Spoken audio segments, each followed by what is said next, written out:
अकबर और बीरबल की कहानी तो आपने कई बार सुना होगा, लेकिन आज हम आपको बिहार शरीफ वाले अकबर मलिक की कहानी बता रहे हैं, जिसे नालंदा पुलिस ने बुधवार को हथियार तस्करी के आरोप में गिरफ्तार किया है।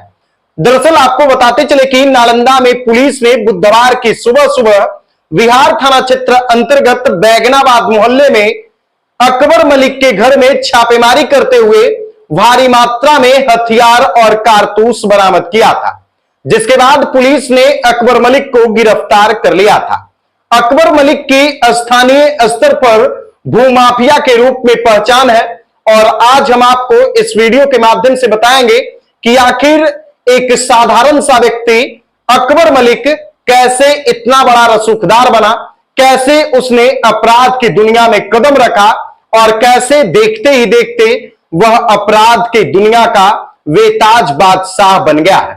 हालांकि नालंदा पुलिस ने अकबर मलिक को हथियार तस्करी के मामले में गिरफ्तार तो कर लिया है।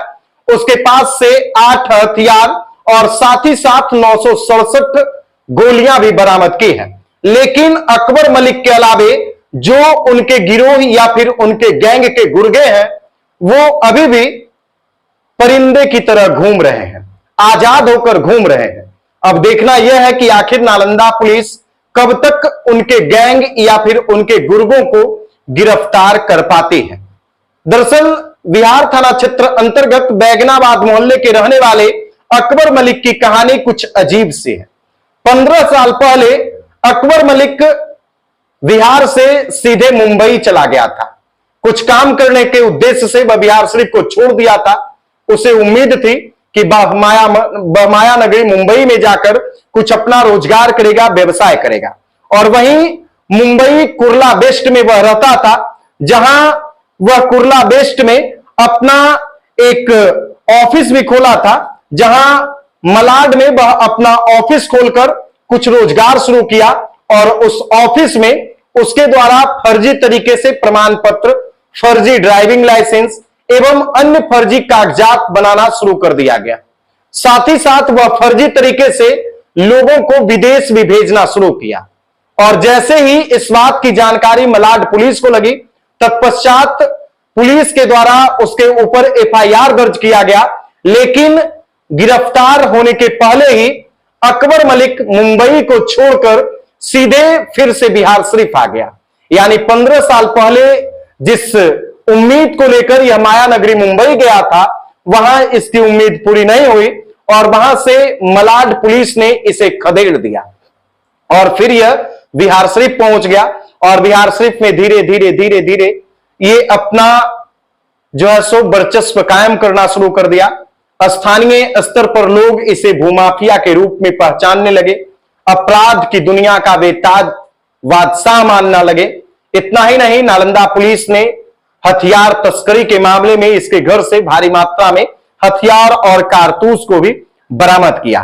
और जैसे ही अकबर मलिक बिहार शरीफ पहुंचा, फिर धीरे धीरे ये रंगदारी करना शुरू कर दिया, लोगों को धमकाना शुरू कर दिया, जमीन दलाली और धोखाधड़ी करना शुरू कर दिया। 3 भाइयों में सबसे छोटा अकबर मलिक जमीन के कारोबार से जुड़ गया, लोगों से जमीन की खरीद बिक्री करना शुरू कर दिया। इस पर कई बार धोखाधड़ी और ठगी के मामले भी दर्ज हुए, लेकिन कोई ठोस कार्रवाई पुलिस के द्वारा नहीं की गई। कुछ महीने पहले अकबर मलिक को एक धोखाधड़ी और ठगी के मामले में पुलिस ने गिरफ्तार भी किया था।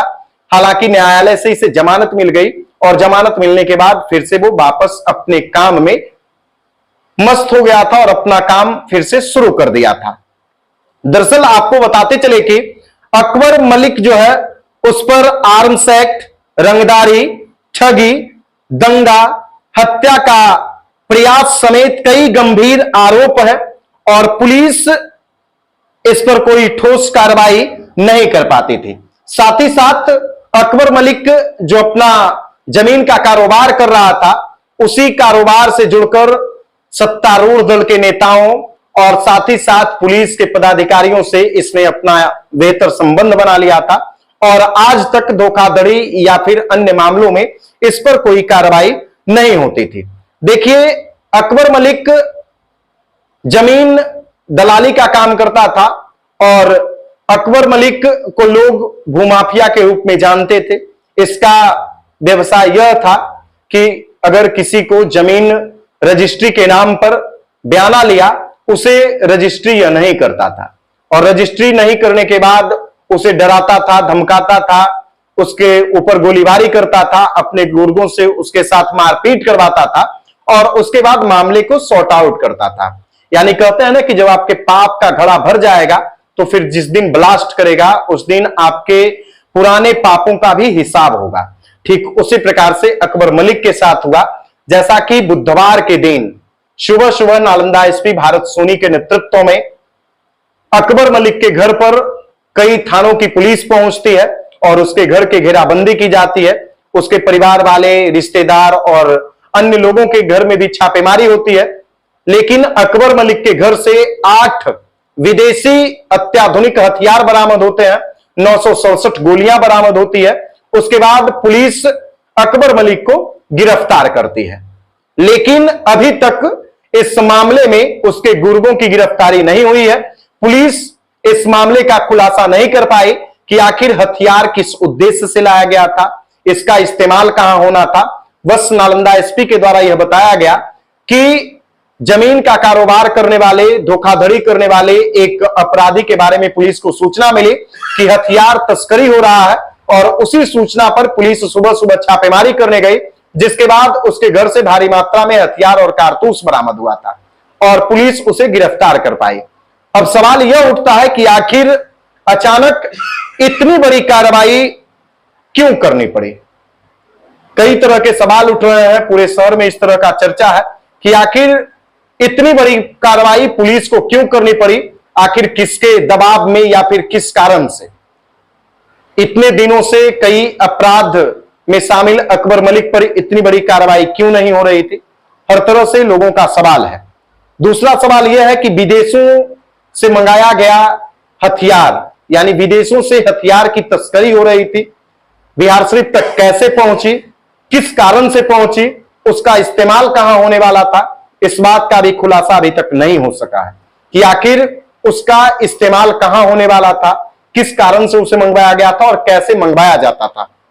साथ ही साथ सवाल लोगों के मन में यह भी उठ रहा है कि आखिर अकबर मलिक का संरक्षण करता कौन था, सत्तारूढ़ दल के नेता या फिर कोई और सफेदपोश, क्योंकि बिना संरक्षण के इतना बड़ा अपराध की दुनिया का बेताज बादशाह नहीं बना जा सकता है। जैसा कि अकबर मलिक ने अपना साम्राज्य स्थापित किया और करोड़ों की बेनामी संपत्ति अर्जित की, बस केवल और केवल भू माफियागिरी करके, धोखाधड़ी करके और ठगी करके। हाल के दिनों में उसने अपने पड़ोसी पर भी गोलीबारी किया था, वो भी पटना जिले के बिहटा में जाकर के। और अब तक यानी इसके ऊपर टोटल 10 मुकदमे दर्ज हैं। सिर्फ बिहार थाना की अगर बात कर ले तो बिहार थाना में 8 मुकदमा दर्ज है, लहेरी थाना में 1 मुकदमा दर्ज है और पटना जिले के बिहटा में 1 मुकदमा दर्ज है। यानी 10 मुकदमा दर्ज होने के बावजूद भी अब तक इसके ऊपर कोई ठोस कार्रवाई क्यों नहीं की गई, बीसीसीए तक की कार्रवाई क्यों नहीं की गई। लोग सवाल पूछ रहे हैं कि आखिर अगर ठोस कार्रवाई हो गई होती तो शायद जो लोग इसके ठगी का शिकार हुए वो ठगी का शिकार होने से बच सकते थे। अब देखना यह है कि आखिर नालंदा पुलिस इसके गैंग के या फिर इसके जो गुर्गे हैं उसको कब तक गिरफ्तार कर पाती है और जो अकबर मलिक है उसे न्यायालय से रिमांड पर लेती है या फिर नहीं लेती है।